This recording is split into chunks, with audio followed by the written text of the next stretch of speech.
कृष्ण हरी जय जय राम कृष्ण हरी जय जय राम कृष्ण हरी जय जय राम क्षणो क्षणाचे करावा विचार करावया पार भव सिंधू करावया पार भव सिंधू करावया पार भव सिंधू नाशिवंत देह जाणार सक नाशिवंत देह जाणार सक नाशिवंत देह जाणार सक नाशिवंत देह जाणार सक आयुष्य खातो काळ सावधान आयुष्य खातो काळ सावधान आयुष्य खातो काळ सावधान संत समागमे धरोणी आवडी संत समागमे धरोणी आवडी संत समागमे धरोणी आवडी संत समागमे धरोणी आवडी करावी तातडी परमार्थाची करावी तातडी परमार्थाची करावी तातडी परमार्थाची नाशिवंत देह जाणार सकळ नाशिवंत देह जाणार सकळ नाशिवंत देह जाणार सकळ नाशिवंत देह जाणार सकळ आयुष्य खातो काळ सावधान आयुष्य खातो काळ सावधान आयुष्य खातो काळ सावधान कामने यह लोकीचा व्यवहारे लोकीचा व्यवहारे रामने यह लोकीचा व्यवहारे लोकीचा व्यवहारे डोळे डोळे भरून राहो डोळे भरून राहो डोळे भरून राहो नाशिवंत देह जाणार सकळ नाशिवंत देह जाणार सकळ नाशिवंत देह जाणार सकळ नाशिवंत देह जाणार सकळ आयुष्य खातो काळ सावधान आयुष्य खातो काळ सावधान आयुष्य खातो काळ सावधान विठोबा रखुमाये पार कुमाई पार कुमाये पार कुमाई पार कुमाये पार कुमाई पार कुमाई पार कुमाई पार कुमाई पार कुमाई पार कुमाई पार कुमाई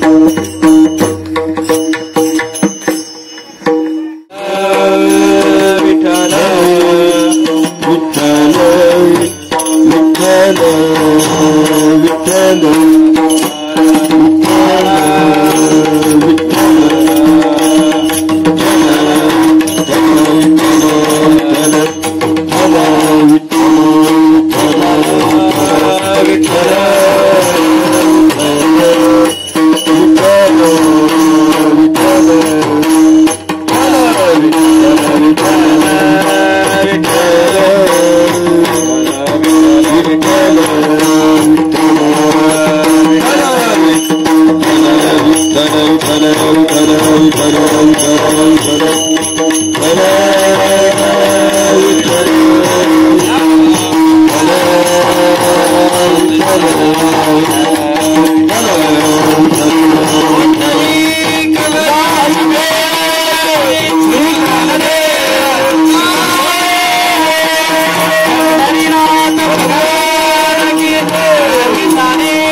विनंती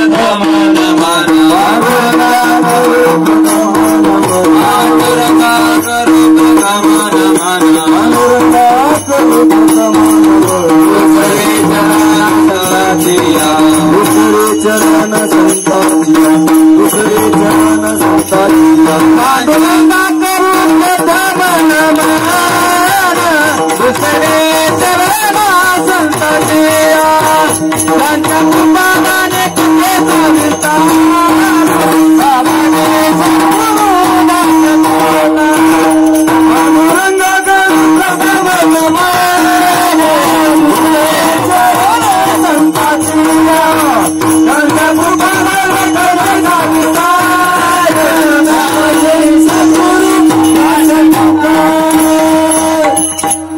वसुदेवसुतं देवं कंसचाणूरमर्दनं देवकी परमानन्दं कृष्णं वन्दे जगद्गुरु मूकं करोति वाचालं पङ्गुं लङ्घयति गिरिं यत्कृपातमहं वन्दे श्रीगुरुदीनतारिणं परमानन्दमाधवं श्रीचैतन्येश्वरम्।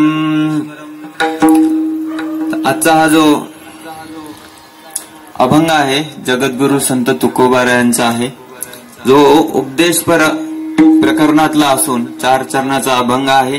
या अभंगाद्वारे तुकोबाराय आपल्या प्रत्येकाला एक प्रकारचा विचार करण्यासाठी प्रवृत्त करण्यात आहेत की या मनुष्य जीवनामध्ये येऊन तुम्ही थोडा तरी विचार करा, जेणेकरून या मनुष्य देहाचा काहीतरी सार्थक होईल।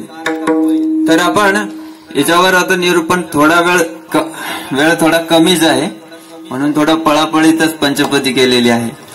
तर या दृष्टीने तुकोबारायांना आज आपल्याला स्मरण करायचं आहे। सोबत सोबत हा जो कार्यक्रम आहे, तर मी छोटासा असा परिहार देईल याच्यामध्ये। आज जो हा कार्यक्रम इथे प्रथम पुण्यस्मरणाचा ठेवण्यात आलेला आहे, कैलासवासी अजय दत्तात्रय चव्हाण जे यांचे जे मोठे बंधू आहेत अभिजित दत्तात्रय चव्हाण यांनी मला फोन केला होता। तसे ते आपले हरे कृष्णाचेच भक्त आहेत आणि उत्तम रीतीने साधना करतात आणि थोडं इको कमी करतात थोडासा अंशिक। तर तसं तर हरिभक्ती त्यांच्या घरामध्ये असल्यामुळे आणि हा भागवत मार्ग आहे, भागवत मार्गाद्वारेच कलियुगामध्ये सर्व जीवांचं कल्याण होतं। कर्मकांडापेक्षाही सोपा मार्ग आणि फास्ट हायवे म्हणता येईल तो म्हणजे भागवत मार्ग आहे। हरिभजन हरिकीर्तनाचा हा कार्यक्रम त्यांनी ठेवलेला आहे। तसे शोकाकुल त्यांचे हे चव्हाण परिवार आणि सोबत सोबत त्यांची मित्रमंडळी आहेत। तर आज आपण त्यांच्यासाठी जी काही आपली सेवा होईल भगवत चरणी, ती त्यांच्या चरणी आपण अर्पण करणार आहोत। ठीक आहे, जेणेकरून त्यांना पुढील गती चांगली मिळेल। विठ्ठल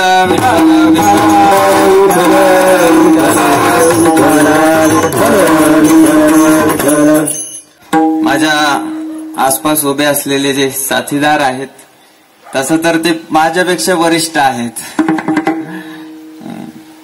मी ज्यांच्याकडे शिकलो ते इथेच उभे आहेत। तर हरिभक्तीपरायण सचिन महाराज कुंभार जे विश्वमाऊली आध्यात्मिक वारकरी शिक्षण संस्थेचे हे जे मुलं दिसतात, थोडेसेच मुलं घेऊन आलो, गाडीत जागा कमी होती म्हणून, पण फार सुंदर असं एक प्रकारे मी गुरु सारखं नव्हे तर मोठ्या भावासारखं मला त्यांनी शिकवलं असं मी मानतो। नंतर आपले अभिजित महाराज, अभिजित महाराज उत्तम असे गायनाचार्य आहेत। सोबत वादनासाठी आपले सोमनाथ महाराज पण आलेले आहेत आणि जे भजनी मंडळ आहे इथलं तर सातारा भजनी मंडळ, तर सर्वांचे मी आभार व्यक्त करेन की त्यांच्याशिवाय कीर्तनाला रंगत नाहीये। मी काय उभं प्रवचन करू शकतो, ते ज्या वेळेला वाजवतील गातील त्याला रंगत आणतील प्रमाणाची, त्यावेळेलाच कीर्तन हे खरोखर संकीर्तन बनून बाहेर येईल। विठ्ठल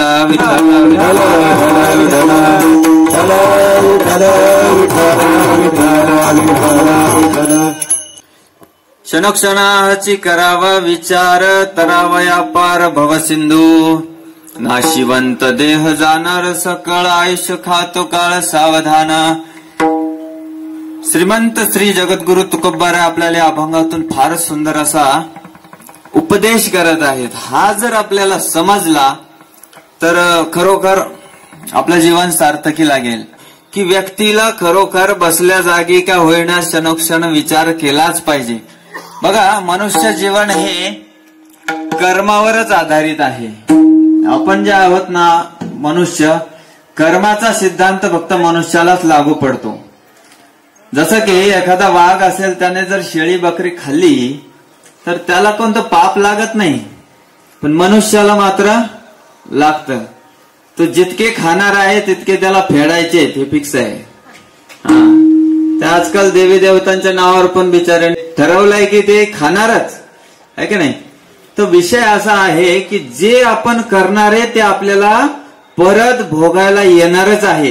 केले कर्म झाले त्याची भोगाले उपजले मेले ऐसे किती उपजले मेले ऐसे किती केले कर्म झाले त्याची भोगाले उपजले मेले ऐसे किती उपजले मेले ऐसे किती. फार सुंदर असं प्रमाण दिले महाराजांनी. केले कर्म झाले त्याची भोग आले, है का नाही. आपल्याला भोग एकच प्रकारचा समजतो, खाणं पिणं, आहे का नाही. पण भोग म्हणजे आता इथे जो रोग निर्माण करतो तो भोग असतो ना, है का नाही. भोग केल्याने रोग होतो, है ना. आणि जर तोच भोग भगवंताला अर्पण केला तर त्याचा योग बनतो. सुंदर आहे एकदम. फक्त मध्ये भगवंताला टाकायचं होतं, जे आपण विसरतो का. कारण मला भोगायचं आहे. भगवंत भगवद्गीतेत सांगतात स्वतःला, भोक्ताराम मी एकटा भोक्ता आहे, है ना. मी एकटाच भोक्ता आहे, तुम्ही सर्व भोग्य आहात. भोक्ताराम यज्ञ तपसाम, यज्ञाचा आणि तपस्यांचा प्रत्येक गोष्टीचा भोक्ता मी आहे. तर इथे ते सांगितलं, केले कर्म झाले त्याची भोगा आले उपजले मेले ऐसे किती, है का नाही. असे कितीक येऊन गेले त्याची गणती कुठेच नाहीये. पण जे आपण करतो ना ते सर्व लिखित आहे. आपल्याला ते कधी कधी वाटतं कोण बघतंय मला, है का नाही. एकदा एक गुरुजी आपल्या शिष्यांना परीक्षा घेण्यासाठी एक फळ देतात. म्हणतात अशा ठिकाणी जाऊन खा ज्या ठिकाणी तुला कोणी पाहणार नाही. आणि मग काय, एक एक जण आपला दिमाग लावायला लागतो. कोणी घरात जाऊन खाते, है ना. कोणी गोठ्यात जाऊन खाते. कोणी विचार करते की अंधार कोठडीत जाऊन, है ना, कधी कधी असतात घरामध्ये कणगीत बसून खाऊ. पण एक शिष्य परत येऊन म्हणतो, गुरुजी मला अशी कोणतीच जागा भेटली नाही ज्या ठिकाणी कोणी उपस्थित नाहीये. ते म्हणलं असं कसं काय. ते म्हणले की मी ज्या ठिकाणी गेलो त्या ठिकाणी कोणी ना कोणी होतं. म्हणे मग अशा ठिकाणी खायचं ज्या ठिकाणी कोणीच नाहीये. ते म्हणे असं होऊच शकत नाही, कारण माझा परमात्मा सदैव माझ्या हृदयात आहे आणि तो जर मला बघत असेल तर मी कसं काय असं ठिकाण शोधू शकतो. ही भगवंताची किमया आहे. आपला जो सीसीटीव्ही कॅमेरा आहे ना आपल्या हृदयातच ठेवलेला आहे. कोणी म्हणू शकतं की बाबा चंद्र नसताना सूर्य नसताना. थोडक्यात तुम्हाला माहिती असेल, आपण जे कर्म करतो त्याचे 10 साक्षीदार फिक्स असतात. 10 साक्षीदार, 10 दिशा, ऐकले ना. पण या कधी कधी होऊ शकतं एखादा त्याला पण हुलकावणी देईल, पण एका साक्षीदाराला कधीच हुलकावणी देता येणार नाही. आणि तो म्हणजे परमात्मा. आणि तो जर हृदयात नसलं तर आपण जिवंत कुठून असणार आहे कर्म करायला. म्हणजे विषय काय आहे, गेलेला असेल. तर विषय असा आहे थोडक्यात की तुकोबारा आपल्याला इथे सांगत आहे की क्षणोक्षणा हाची करावा विचार. विचार का करायला सांगतायत, कारण पशु विचार करू शकत नाही. विचार फक्त मनुष्यच करू शकतो. आणि म्हणूनच त्याला कर्म नावाचा सिद्धांत लावून दिलेला आहे, पशूंना नाहीये. तर तो विचार करण्यासाठी, आणि त्याच्यामध्ये अडचणी फार आहे. तो सकाळी उठल्या उठल्या पशु चिवचिव चिवचिव पक्षी करतात, कुत्रे भुंकायला लागतं, काही ना काही असतं. त्यांचा एकच विचार असतो की आज खायला कुठं मिळेल. पण मनुष्याचा तेव नसतो. उठल्यानंतर बघा 24 तासाचे जे 8 भाग केलेले आहेत ना, तर सर्वात पहिला जो भाग आहे तो देवासाठी ठेवलेला आहे. काय नाव आहे त्याचं, ब्रह्म मुहूर्त. ब्रह्म म्हणजे भगवंत आहे. भगवंताचा मुहूर्त येतो, त्याच्यासाठी तुम्हाला कोणत्या ब्राह्मणाकडे जायचं काम नाहीये. उठल्या उठल्या एकच काम करा. तो कधी असतो, सूर्योदयाच्या 1.5 तास अगोदर. तिथून सुरुवात होते त्याची. बिनधास्त तुमचं कार्य चालू करा. काय, देवाचं नाव जप करणे, त्यांच्याविषयी वाचणे, आणि जे काही देवकार्य आहे ते सकाळीच करायला सांगितले. का सुरुवातीला सांगितले? म्हटले असते बाबा खाण्यापिण्याची सोय कर आणि नंतर संध्याकाळी विचार कर, काय ते नाही. जर आपण भगवंताचं कार्य सुरुवातीला केलं तर दिवसभर भगवंत सगळं आपलं बघणार आहेतच आहे, मग कशाला टेन्शन घ्यायचं. म्हणून भगवंतासाठी आपण नित्य नित्य त्यांचं स्मरण करण्यासाठीच आपण जगायचं आहे. विठ्ठला विठ्ठला विठ्ठल विठ्ठल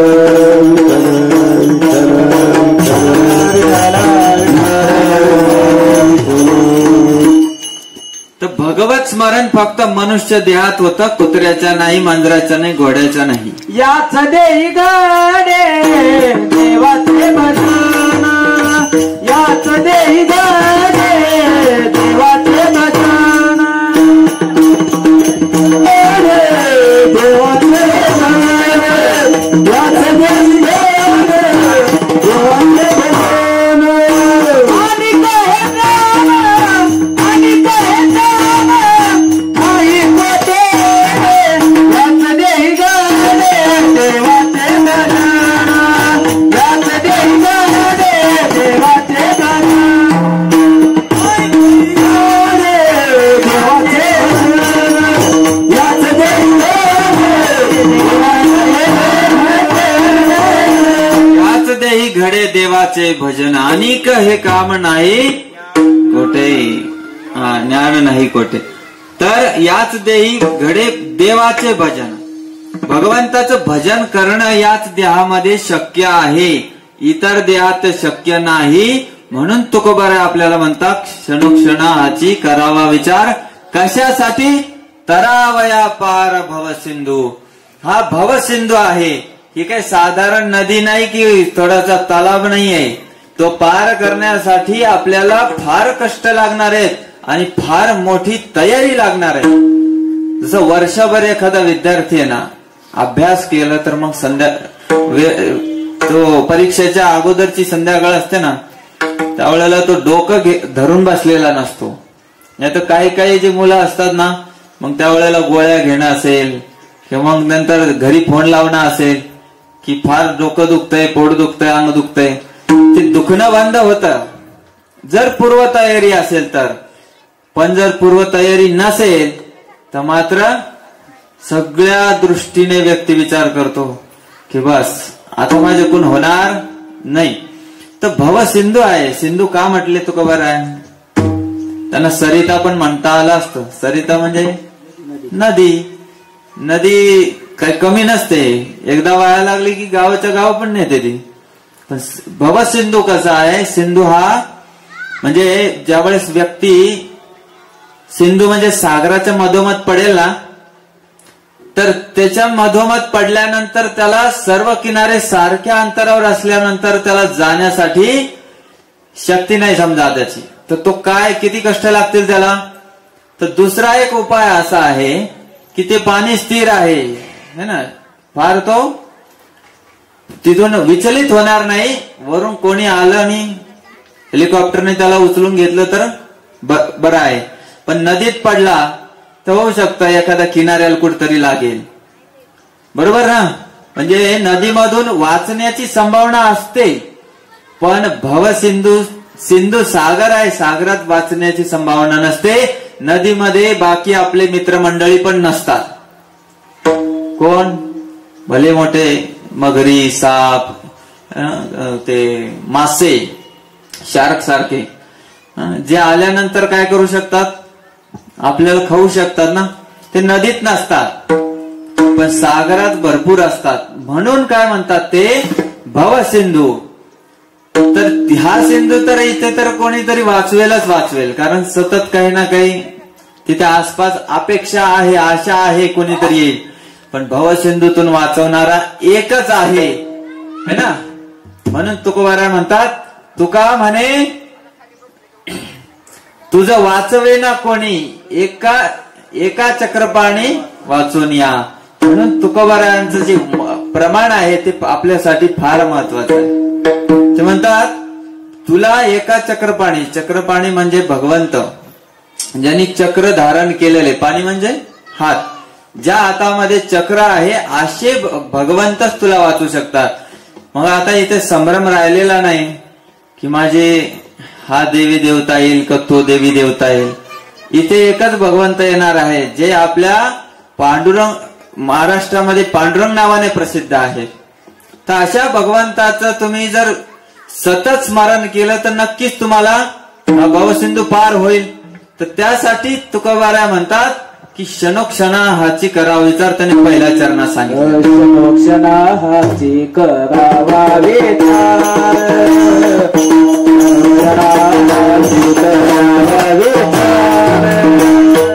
क्षणोक्षणाची करावा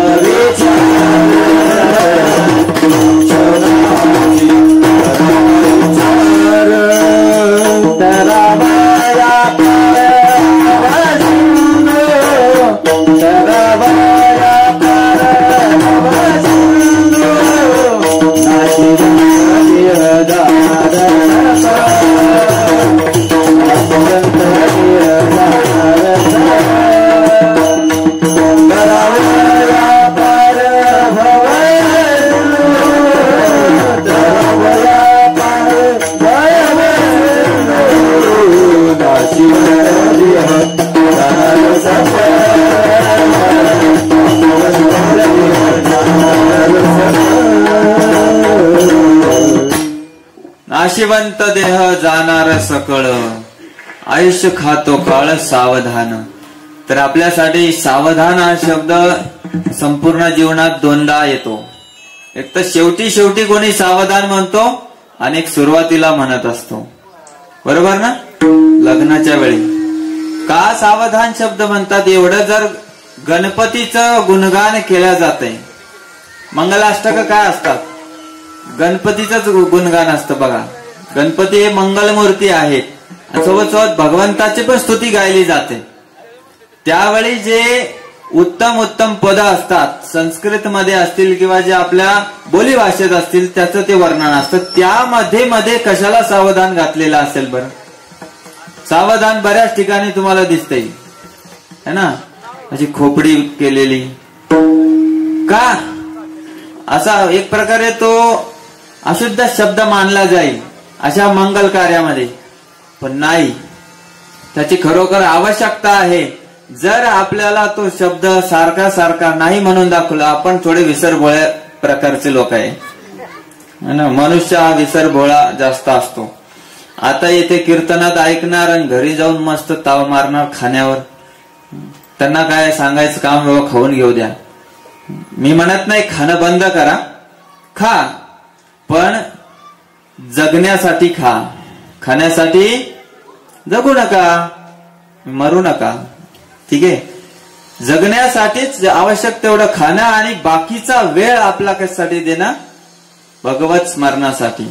तुम्हाला कोणी असं म्हणत नाही की 24 तास तुम्ही देवाची माळ जप करा, बाकी काहीच काम करू नका, असं नाही. तर महत्वाचा विचार जो आहे, आपल्याला इथून पार जायचं आहे. आता म्हणजे इथे पडलेलो आहे आपण, एवढं तरी फिक्स आहे ना. आपण फसलेलो आहे, तर आपल्याला काढण्यासाठी कोणीतरी आला पाहिजे. पण येण्यासाठी तर विचार झाला पाहिजे ना. विचार होतच नाही का, कारण आपण या देहाला शाश्वत मानून बसलोय. बघा, सगळ्यात मोठं अज्ञान कोणतं माहितीये, शाळा कॉलेज किंवा हे पाठांतर कोणत्या गोष्टीचं, ते अज्ञान नाहीये. कोणी जर ढ म्हणलं तरी चालेल, समजलं का. पण एक गोष्ट तुम्हाला माहिती पाहिजे की मी खरोखर हे शरीर नाहीये. माणसं भरपूर पागल येतो, मी पागलच म्हणतो त्यांना. का माहितीये का, ते सरळ ते आरसा आला की माणूस विसरूनच जातो मी हे शरीर नाही. ते सारखं कंगवा फिरत राहतो. आणि माझं कॉलेजला असे एक मित्र होते माझे, ते स्वतःला शाहरुख खान समजायचं. एवढं केसाची मरम्मत त्याची, केसाचा शॅम्पू वेगळा, तोंडाचा वेगळा, साबण असतो म्हणे. नाशिवंत देह जाणार सकळ, हे वाक्यच त्याला माहित नव्हतं. कारण आपल्याला काही घेणदेणच नाही. तुकोबारा येऊन गेलेत त्यांचं काय काम होतं, यायचं आणि लिहून जायचं, आम्हाला काय घेणं ते नाही. हे जर माणसाला कळालं की खरोखर देह माझा नाही हो, देह नो हे मी हे स्मरे ओला रे विठ्ठल ओला रे विठ्ठल ओला रे विठ्ठल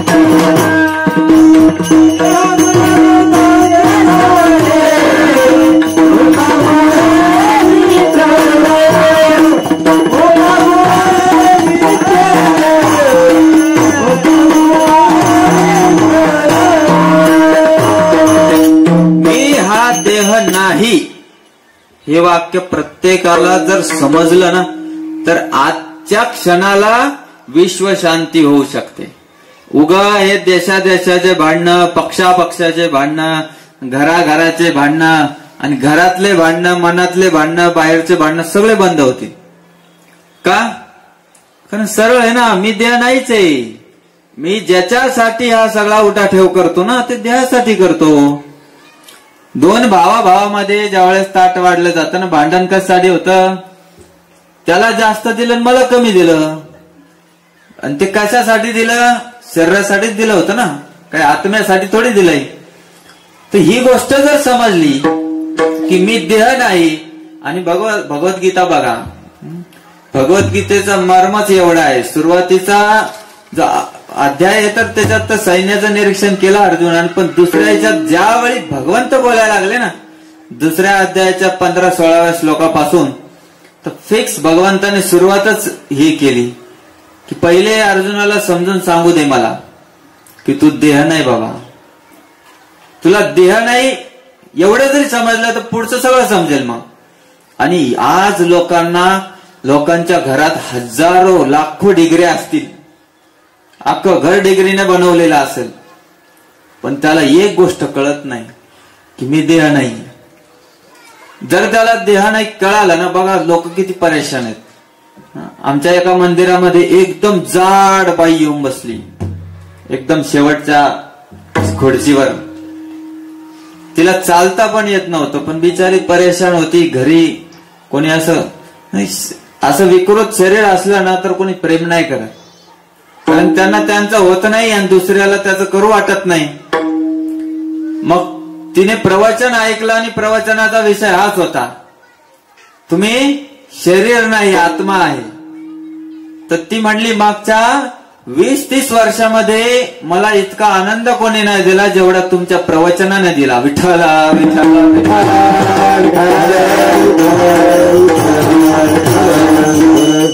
का? कारण तिच्या शरीराला कोणीतरी त्या दिवशी तरी नावबोट ठेवली नव्हती. बरोबर ना? शरीराला नाही, तिच्या सुंदर आत्म्याला पाहिलेलं होतं. आणि खरोखर आहे, शरीराचं जे वेगळं रचना आहे ना प्रत्येकाची, ही वेगळी वेगळी आहे. आत्मा तर सगळ्यांचा सुंदरच आहे आतमध्ये, आणि तो किती आहे, अंश किती आहे. शास्त्रामध्ये म्हटलेलं आहे, बालाग्रश्यत भागस्य. तुम्ही केस कधी कधी तुटला ना तर काढा आणि शेंडा बघायचा, केसाचा शेंडा, त्याचे 100 भाग करायचे आणि मग त्यातला पुन्हा एक भाग घ्यायचा, दिसणार नाही पण मशीन लावून बघा, आणि पुन्हा त्याचे 100 भाग करा. त्यातला एक भाग म्हणजे आत्म्याचा आकार असतो. म्हणून हत्तीमध्ये तोच आत्मा आहे जो मुंगीमध्ये पण आहे, दुसरा आपल्या कोरोनात पण आहे जो दिसत नाही. बरोबर ना? असं नाही की हत्तीचा आत्मा कमीत कमी 50 किलोचा आत्मा असेल, आत्म्याचा आकार तेवढाच आहे. ही गोष्ट समजली ना, बघा तुमच्या मनाची शांती लगेच आली. दुसऱ्या कोणत्या गोष्टीने शांती नाही मिळू शकत माणसाला. म्हणून तुकोबारा इथे आधी सांगतात की तरावया पार भवसिंधू व्हायच्या आधी तुला हे वाक्य तर कळायला पाहिजे की नाशिवंत देह जाणार सकळ. हे जर कळालं तर मग थोडा तर शांत होऊ शकतो, म्हणजे त्याचा पहिली पायरी पार झालेली आहे. पण कधी कधी माणूस विचार करत नाही. सकाळी उठल्यापासून ते संध्याकाळपर्यंत काम काम काम. बरेच लोक पाहिले मी, पुण्यातून मुंबईला कामाला जातो तो 4 तास प्रवास, आणि का माहिती? कारण त्यांचा पगार तेवढा नाही जेवढा मुंबईत राहण्यायोग्य असेल, म्हणून ते पुण्यात राहतात आणि काम मुंबईत करतात. मुलांना माहीतच नाही बाप आहे का नाही त्याला, कारण सकाळी मुलगा उठायच्या आधी बाप मुंबईत आहे सकाळी 4 वाजता, आणि पोरग झोपलं संध्याकाळी की नंतर बाप येतो रात्री 8-9 वाजता. काय करणार बिचारा, त्याला पण तर कमवायचंय ना, संसार गाडा चालवायला. म्हणून विचारच येत नाही काय चाललंय माझं. दिवसभरात 1-अर्ध्या तासाचं काम असतं, कधी कधी दिवसभर झोपलेले असतात लोक घरात, पण त्यांना माहिती नाहीये आयुष्य खातो काळ सावधान. म्हणून तुकोबारायांनी सावधान केलं दुसऱ्या चरणात. नशीब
नाशिवंत देह जाणार सकळ, आयुष्य खातो काळ सावधान.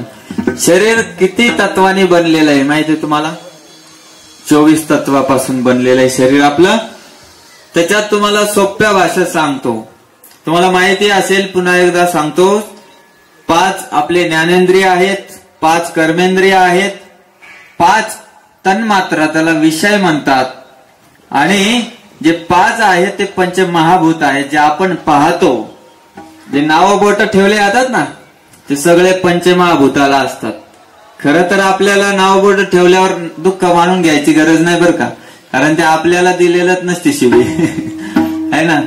हे तुझं नाक बेपट आहे किंवा नाक मोठा आहे, याला कानच नाही, याला डोळेच नाही, ते पंचमहाभूताला दिलेल्या शिव्या येतात.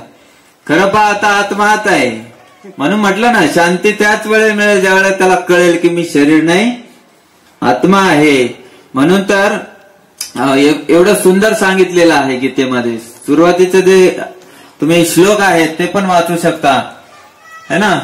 म्हणून तर माऊली ज्ञानेश्वरीत पण म्हणतात, जैसे जीर्ण वस्त्र सांडीजे मग नूतन वेडीचे. फार सुंदर आहे आणि समजते बरं का ही भाषा. म्हणजे फार, आता त्यांना 56 भाषा यायचा माऊलीला, पण मला अर्धी एक तरी येत असेल. काय म्हटले? जीर्ण वस्त्र सांडीचे, म्हणजे आपण फेकून देतो ना कपडे, जीर्ण झाले की फेकून देतो, मग आपण नवीन घालतो हे का नाही. तैसे देहांतरात स्वीकारायचे चैतन्य तातडी करत असाल तर कल्याण होणार आहे. नाहीतर मग काय आहे, सकाळी उठल्यापासून तर तातडीच चालू असते आपली है ना. खाणं पिणं झोपणं, नवीन नवीन गोष्टी प्राप्त करणं. आता तुळशी विवाह झालेला आहे, तातडी भरपूर वाढणार आहे. आणि यावर्षी सांगितलेली तातडी जास्तच आहे. डिसेंबर पर्यंत किती 14 लाख लग्न पूर्ण होणार आहेत 2 महिन्यात. कारण तातडी करावं लागणार आहे. विचित्रपणा वाढलेला आहे, खरोखर आहे. पण ती तातडी करून काय होणार आहे? ही तातडी करा, नाही तर आपली कातडी चालली जाईल. विठ्ठला विठ्ठला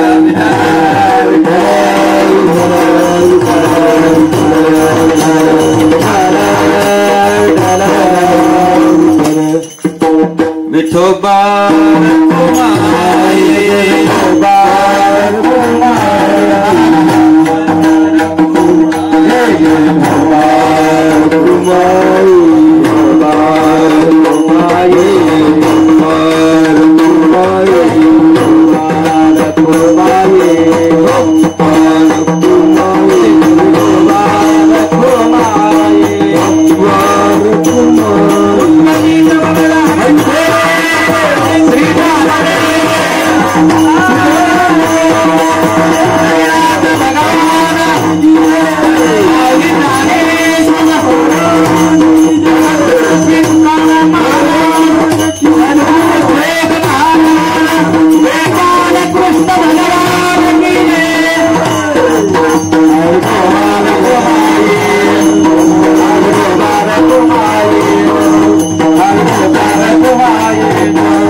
क्षणाची करावा विचार करावया पार भव सिंधू नाशिवंत देह जाणार सकळ आयुष्य खातो काळ सावधान संत समागमे धरुणी आवडी संत समागमे धरुणी आवडी करावे तातडी परमार्थाची नाशिवंत देह जाणार सकळ आयुष्य खातो काळ सावधान तुका म्हणे या लोकीच्या व्यवहारे नये डोळे धुरे भरून राहो.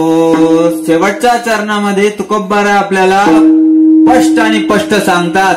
का म्हणले पुन्हा त्यांनी का असा नये डोळे धुरे भरून राहो. धूर माहिती आहे ना आपल्याला. आजकाल धूर राहिले नाही कारण सगळ्यांना महिला सन्मान योजना भेटली आहे का नाही. त्याच्यामुळे धूरच गायब झाला. पहिले धूर होते म्हणून डोळे बरोबर राहायचे. आता डोळ्याचे डॉक्टरांचं घर चांगलं भरायला लागलंय है ना. तर ते म्हणतात ते का असं म्हटले माहितीये का. कारण त्यांना माहिती एवढं सांगूनही पुढचे लोक काय म्हणणार आहेत. ते तर महाराज लोकांचं काम असतंय सांगायचं.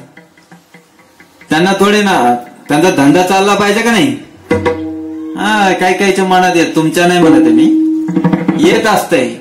त्यांचं काय उगाय घालायचे पांढरे कपडे चालले ज्ञान द्यायला. आजकाल भरपूर बोलतात पण त्यांना जर खरोखर हिंमत असली ना. याला महाराज बनायला पण हिंमत लागते. लय हिंमत लागते. सकाळी बसल्यापासून ते किती तास लागले आपले 3 तास बसून आलोय. अशी कंबर पॅक झाली. कधी कधी 10 तास पण जावं लागतं आणि एक दिवस पण आराम नसतो कधी कधी जास्त जर वाढले तर. आणि असं नाही की प्रत्येकच महाराज असा खाणारा पिणारा असतो. तुमच्या भाषेत चांगले पण महाराज असतात आणि त्यांच्यामुळेच धर्म संस्कृती टिकून आहे. जाऊ द्या विषय मला महत्वाचा सांगायचा. त्यांना माहिती आहे की एवढं सांगूनही लोक सुधारणार नाही. आळस करतील किंवा असं म्हणतील की जाऊ दे काय होत नाही है ना. म्हणून ते म्हटले अज्ञानाचा किंवा या धिक्कारपणाचा जो आहे ना स्वभावाचा हा डोळ्यात धूर भरून घेऊ नका. थोडं तरी उघडून बघा. डोळ्यात धूर गेला ना समोरचं काय दिसत नाही. दिसत जरी असलं तर स्पष्ट दिसत नाही एवढं तरी आहे. लोकांना आम्ही म्हणतो घरोघरी जाऊन बाबा नामजप करा ना देवाच्या नावाचा. म्हणता काय महाराज वेळच नाही हो. मग कोणाला वेळ आहे. यमराजाला त्याला तर वेळच वेळ आहे. तुम्ही फक्त टाइम सांगा त्यांना कधी यायचं. त्यांचा टाइम फिक्स आहे. अगोदर यायचं असलं तरी येतात ते. आजकाल चालूच आहे.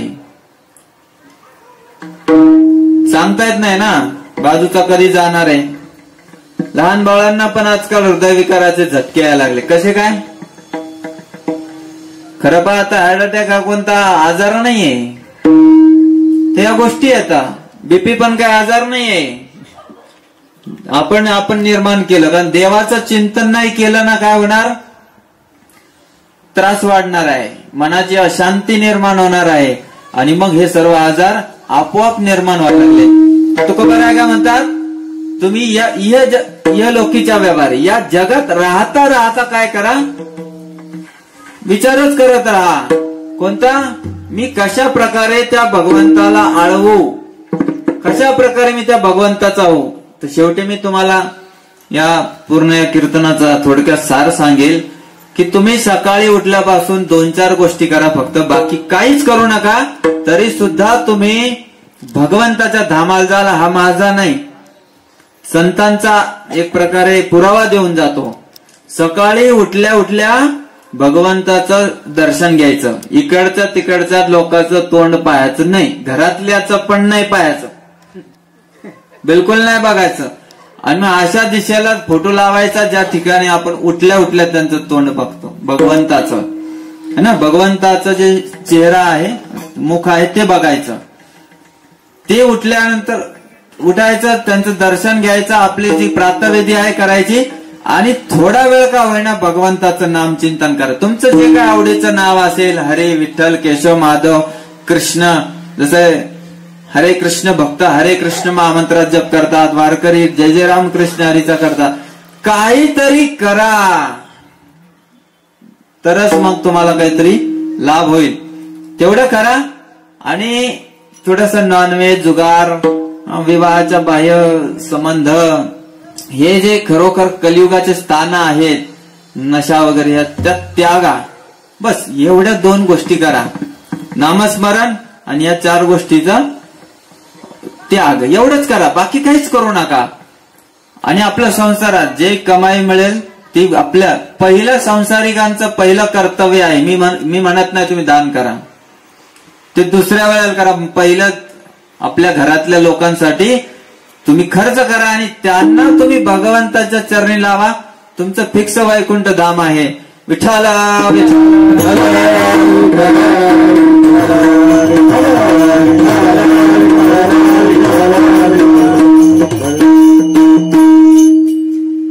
तर आज ही जी सेवा झालेली आहे, माझ्या तुटक्या मोठक्या शब्दाने प्रयत्न केलेला आहे मी. फार मोठे मोठे कीर्तनकार किंवा साधक भक्त असतात. मी पण एक छोटा इस्कॉनचा साधक आहे, पण आता वारकरी संप्रदायाचा आपला महाराष्ट्रामध्ये भरपूर आहे. आपल्या इकडेच कीर्तन पद्धती चालते महाराष्ट्रात. महाराष्ट्र म्हणजे महान राष्ट्र असं आहे. तर आपल्याला या पद्धतीद्वारे पण मी प्रचारच करण्याचा प्रयत्न करतो. आणि पुन्हा एकदा सर्वांचे आभार व्यक्त करतो इथे जे माझे संगती आहेत, इथे ज्यांनी कीर्तनाला साथ दिलेली, सोबत तुम्ही श्रोते मंडळी ज्यांनी मला सहन केलंय. म्हणजे मी ऐकलं नाही म्हणत, सहनच करणं असतं, कारण तुम्ही पण भरपूर बोलू शकता. पण आता वेळ झालेला आहे आणि आपण आता इथेच कीर्तनाला विराम करूया. ज्ञानेश्वर माऊली माऊली तुकाराम, ज्ञानेश्वर माऊली ज्ञानेश्वर माऊली ज्ञानवान माऊली तुकाराम, ज्ञानेश्वर माऊली ज्ञानवान माऊली तुकाराम, ज्ञानेश्वर माऊली ज्ञानवान माऊली तुकाराम, ज्ञानेश्वर माऊली ज्ञानवान माऊली तुकाराम.